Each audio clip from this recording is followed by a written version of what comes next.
Preposition हम एक simple word use करेंगे जिससे हमेशा के लिए हमारे दिमाग में ये बात रहेगी कि प्रीपोजिशन बताता क्या है, एड्रेस। क्या बताता है? एड्रेस। मतलब प्रीपोजिशन का यूज हम एड्रेस को बताने के लिए करते हैं, और एड्रेस नाउन का ही बताया जाता है, राइट? यहाँ पे हमने एक डेफिनेशन लिखा है कि a preposition is a word which is used to show the position of noun and pronoun. मतलब एक प्रीपोजिशन क्या होता है कि एक वर्ड होता है जो कि किसी भी नाउन या प्रोनाउन के पोजीशन को बताने के लिए यूज करते हैं। मतलब कोई वस्तु कहाँ पे रखी हुई है उसको प्रीपोजिशन बताएगा। आप प्रीपोजिशन के बिना किसी भी नाउन को नहीं बता सकते कि वो एक्चुअली में कहाँ रखा है। सिंपल कि जैसे मेरा मोबाइल कहाँ है,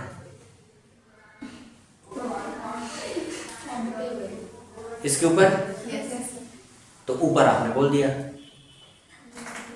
ऊपर क्या है? प्रीपोजिशन है, राइट? मार्कर कहाँ है? बोर्ड के ऊपर। बोर्ड बस बोलोगे तो काम चल जाएगा। मार्कर कहाँ है? बोल दिया बोर्ड, गलत हो जाएगा। क्या बोलना पड़ेगा? बोर्ड पर या बोर्ड के ऊपर, राइट? पंखा कहाँ? तो आप बोलेंगे हमारे ऊपर। है तो ऊपर है ना, तो फिर भी ऊपर आया। इसी तरीके से हम कहाँ? तो बोलेंगे पंखा के नीचे। तो इसमें जो प्रीपोजिशन है वो है के नीचे। तो आगे पीछे ऊपर नीचे बगल में किनारे ऐसे बहुत सारे वर्ड्स होते हैं जो हमें किसी भी नाउन की स्थिति को बताते हैं, पोजीशन को बताते हैं। इन्हीं सारे वर्ड्स को हम क्या बोलते हैं? प्रीपोजिशन। तो यहाँ पे हमने पोजीशन का मतलब समझा। अब प्री का मतलब होता है पहले। मतलब मैं तो जगह बताऊंगा, लेकिन जिसकी भी जगह बताऊंगा उसके पहले आऊंगा, कह रहा है। क्या कह रहा है? पूरे वर्ड में क्या भी नहीं कह रहा है कि मेरा जो काम है वो जगह को बताने का है, लेकिन मैं जिसकी भी जगह बताऊंगा मैं उसके पहले आऊंगा। मतलब अगर आपको अपने घर का जगह बताना है कि वो कहाँ पे है, तो उसके पहले आपको प्रीपोजिशन लगाना पड़ेगा। अगर आप बोलो कि मेरा घर नर्मदा नदी के किनारे है, तो my house is situated beside Narmada river. तो देखो बिसाइड्स पहले आ गया, बिसाइड नर्मदा नदी के पहले आ गया, प्रीपोजिशन आया। ऐसे ही अगर आप क्लास में बोलते हो, क्लास में, तो हिंदी में तो बाद में आ रहा है, लेकिन हम बात कर रहे हैं इंग्लिश की, तो ये इधर आ जाएगा, ये इधर आ जाएगा। तो मैं मतलब इन और क्लास, इन क्लास। तो यहाँ पे क्लास एक नाउन है और उसके पहले प्रीपोजिशन आ गया। तो प्रीपोजिशन नाउन के पहले ही आता है इंग्लिश में, अंडरस्टूड? और इसका जो काम है वो एड्रेस को बताने के लिए करता है। अब ऐसे बहुत सारे प्रीपोजिशंस हैं जो एड्रेस को बताने का काम करते हैं, बट हम इस क्लास में उतना ही पढ़ेंगे जितना हमें जानना है, राइट? तो कुछ प्रीपोजिशंस हैं जिसकी लिस्ट आपको मिल जाएंगे, ठीक है? बट मैं अलग अलग पहले एग्जांपल से समझ लेते हैं कि इसको आप बनाते कैसे हैं। जैसे हमने बोला कि वह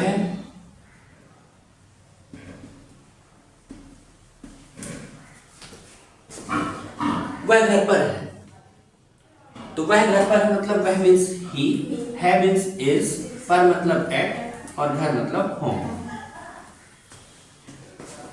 तो इसकी इंग्लिश में बनाया ही इज एट होम। अब यहाँ पे जो प्रीपोजिशन है वो हिंदी में पर है और इंग्लिश में एट है, और ये आया है नाम के पहले। इसी तरीके से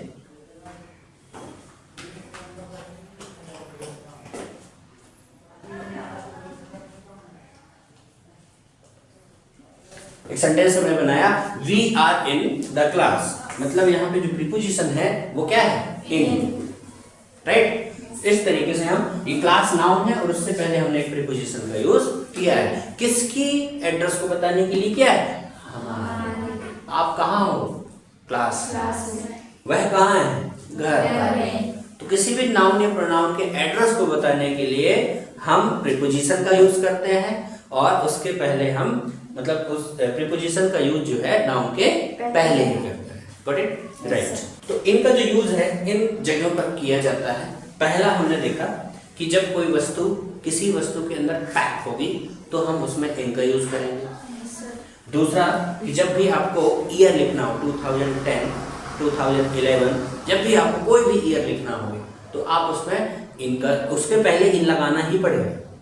देन जब भी आपको मॉर्निंग लिखना है, इवनिंग लिखना है और आफ्टरनून लिखना है तब भी इनके पहले हम इनका यूज करते हैं। और लास्ट में जब भी आपको नेम ऑफ मंथ लिखना हो, जैसे जनवरी, फरवरी, मार्च, जो भी आपको लिखना है उसके पहले भी आप इन प्रीपोजिशन लगाएंगे।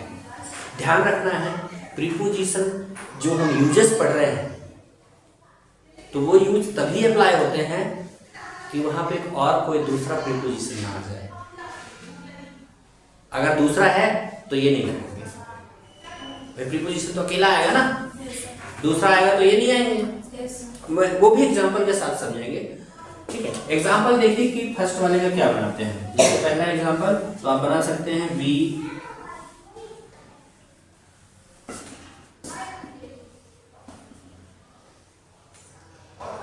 मैंने यहाँ पे एक एग्जांपल बनाया, we are sitting in class.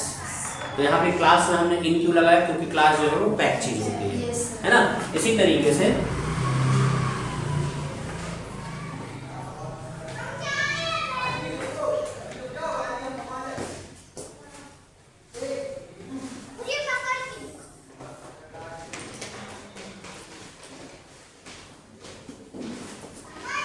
He went to Delhi in 2010। अब 2010 क्या है? ईयर है, इसलिए मैंने इन लगाया। ऐसे डायरेक्ट नहीं बोल देंगे he went to Delhi 2010, आपको इन लगाना पड़ेगा। ओके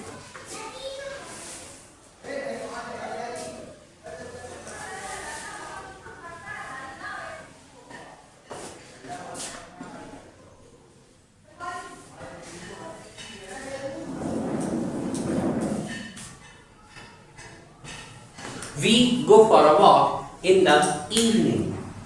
मॉर्निंग में भी जाते हैं, इवनिंग में भी जाते हैं। तो यहाँ पे इवनिंग आए, मॉर्निंग आए या आफ्टरनून आए, हमको क्या लगाना पड़ेगा? इन लगाना पड़ेगा। ओके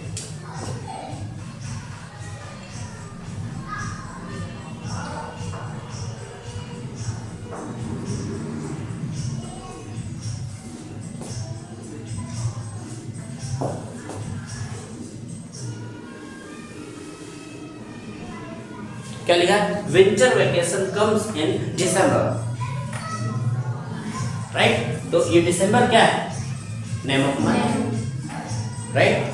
तो हमने देखा कि जब कोई चीज पैक होगी तो इन लगाना है, ईयर का नाम आएगा तो इन लगाना है, इवनिंग, मॉर्निंग, आफ्टरनून आएगा तब भी इन लगाना है, और दिसंबर आएगा मतलब नेम ऑफ मंथ आएगा तब भी आपको इन लगाना है।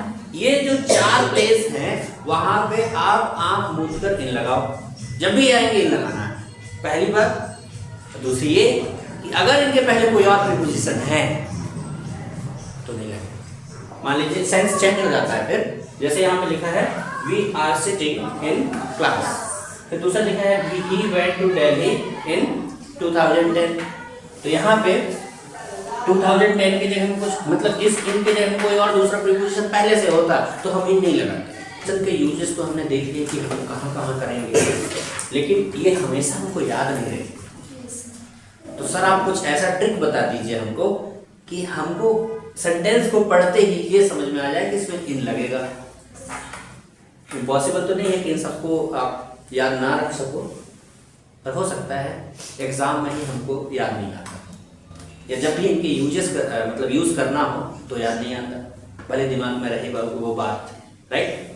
तो हम ऐसा क्या समझें इसमें कि ये सेंटेंस को पढ़ते ही और हम बता दें इसका जो आंसर है वो इन है। तो ये चारों की मीनिंग को आप अगर आप डीपली समझें तो आप देख पाएंगे कि एक या तो आप इसे लिमिट से समझ लीजिए या किसी ड्यूरेशन से समझ सकते हो या फिर सर्किल के अंदर की बात करें उसे समझ सकते। मैंने 3 अलग अलग ऑप्शन दिए हैं, देखिएगा कैसे। अगर हम सर्किल से समझते हैं तो ये सीधी सी बात है, पैक है। लिमिट ही तो है, पैक है तो लिमिट ही तो है कि भाई हम ये इससे पीछे नहीं जा सकते, लिमिट है, इससे पीछे नहीं जा सकते। मतलब ये जो बाउंड्री बनी हुई है उसके अंदर है, एक लिमिट के अंदर है। यस, जहां पे भी अंदर का सेंस आए वो इन है। अगर हम बात करें ईयर की तो आपने तो लिख दिया यहाँ पे 2010, तो 2010 कब शुरू होता है? जैन से लेकर दिसंबर, चाहे कोई भी सन हो, उसका जो ड्यूरेशन होता है वो यहीं तक तो होता है। तो कहने की बात है कि I went to Delhi in 2010, पर आपने मंथ तो नहीं बताया ना। मतलब आपने ये कहा कि मैं इस सन में वहां गया। तो हमारे दिमाग में जब ये बात आएगी, जैसे मैंने आपसे कहा कि मैंने इंग्लिश 2015 में सीखी, 2015, तो आपके दिमाग में क्या आएगा कि जनवरी से दिसंबर के अंदर 2015 में, बात तो यही होगी। तो एक ड्यूरेशन है नहीं है, एक लिमिट है कि नहीं है, एक सर्किल है कि नहीं है, उससे बाहर आप नहीं जाओगे, उससे बाहर आप नहीं सोचोगे। Yes no? ओके।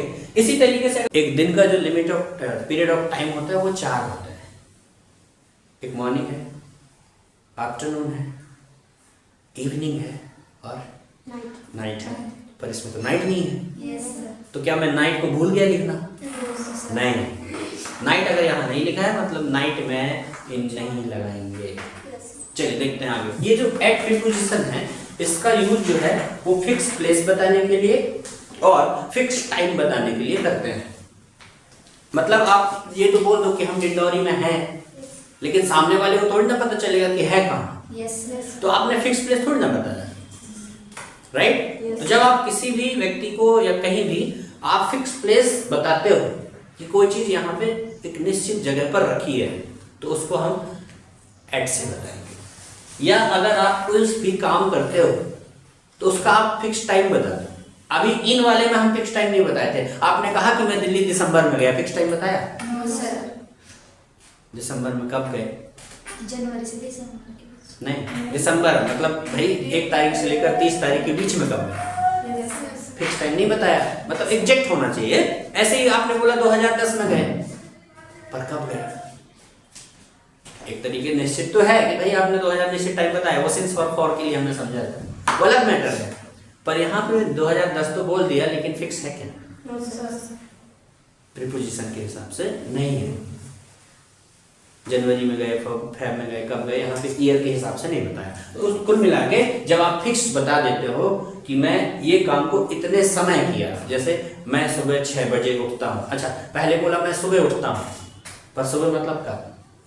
ये निश्चित नहीं था। पर आपने बोल दिया मैं सुबह 6 बजे उठता हूँ, तो आपने बोला आई वेक अप एट 6 o'clock